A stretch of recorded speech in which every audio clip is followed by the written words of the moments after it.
From the field at Bannockburn, a knight, clad in shining armour, rode with great haste, bringing the news of the victory to the north and onwards to the islands of Orkney. The knight was St. Magnus, who appeared at times of national crisis and whose relics had been carried into the battle ahead of Bruce's men.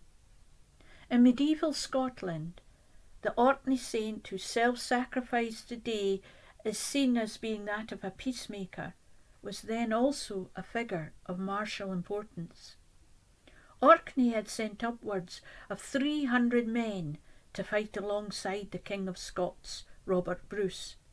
Many of them would never see their homeland again. For the Scots it is estimated that 2,000 were killed, but more devastating was the death toll for England, with 6,000 lives lost, perhaps a third of Edward's forces. The foot soldiers in England's army were mainly from Wales and the north of England. For the Scots, Bruce called upon not only men from Scotland, but from the alliance he had made with King Eric of Norway.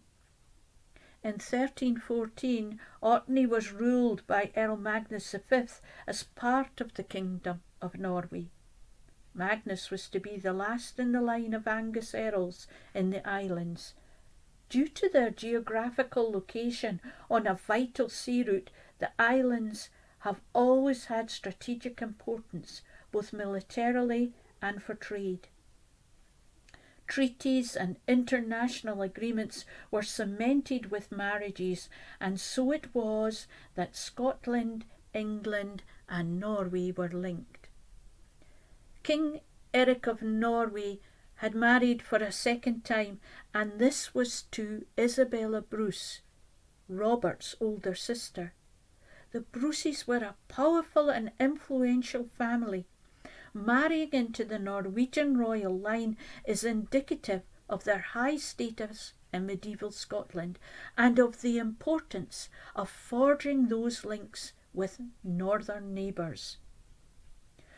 The future of Bruce and the independence of Scotland was decided on the field at Bannockburn, a bloody slaughter of men, slain on the day, mortally wounded, captured, or if they were a knight of monetary value, ransomed off.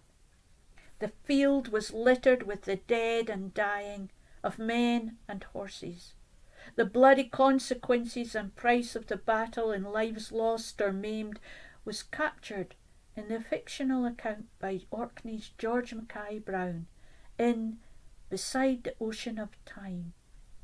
In his dream, young Thorfinn experiences the aftermath of Bannockburn. What did it mean, the silence? The reek of blood came on the wind.